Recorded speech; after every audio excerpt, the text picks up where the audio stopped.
Leonard Bernstein's World of Jazz. What can be made of this presentation that was broadcast back in 1955? Well, that's what we are going to delve into during this video.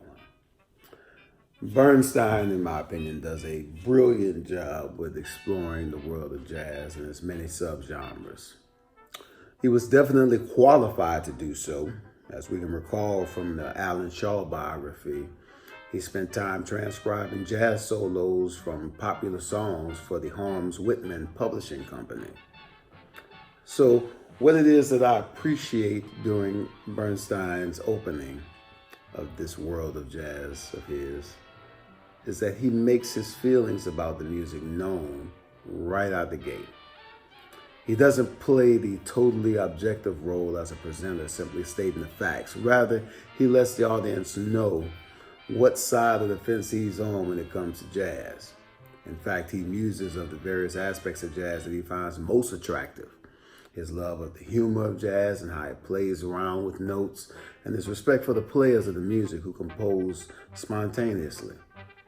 This leads him to one of the overall questions in which this entire presentation is centered around. Is jazz art?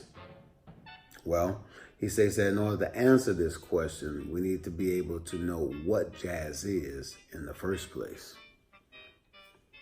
So with this goal in mind, Bernstein sets off at unpacking the essential elements of jazz.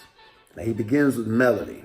Bernstein talks about the blue notes that make up the blues scale in jazz.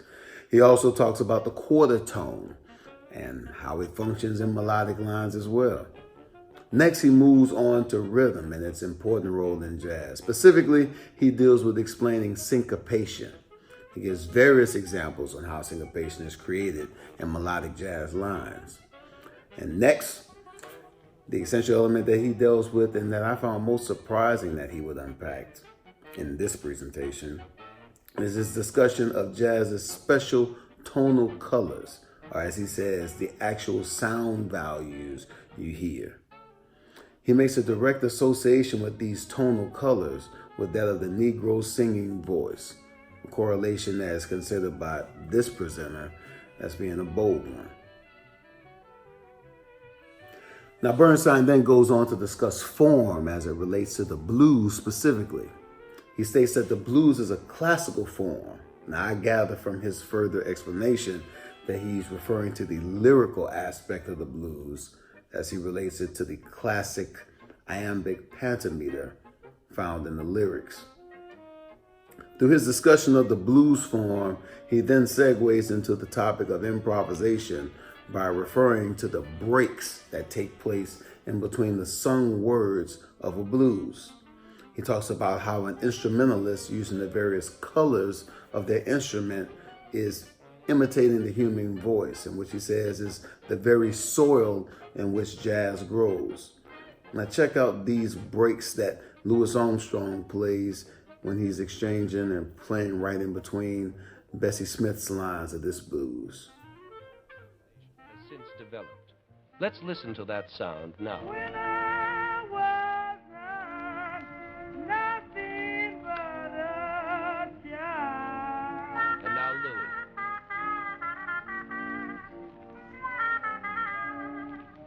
Do you notice?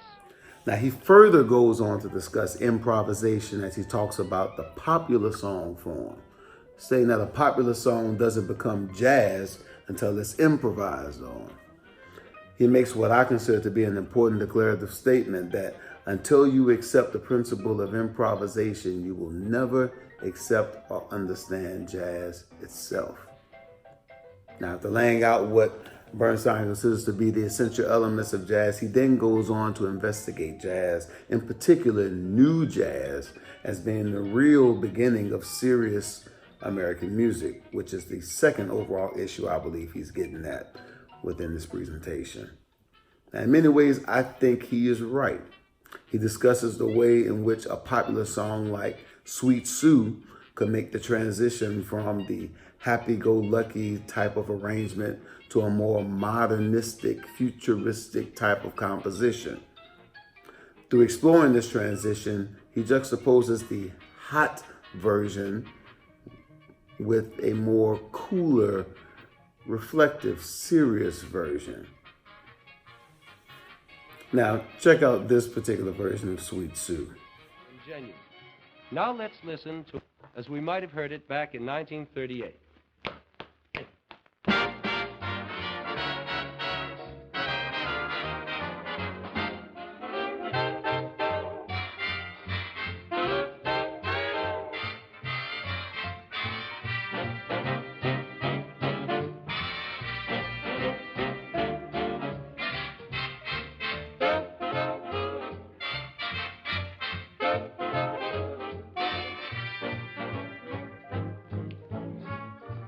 Now remember that this arrangement was made for dancing. Now listen to this version of Sweet Sue. Very serious. Now let's listen to a serious, modern, progressive arrangement of our old friend, Sweet Sue.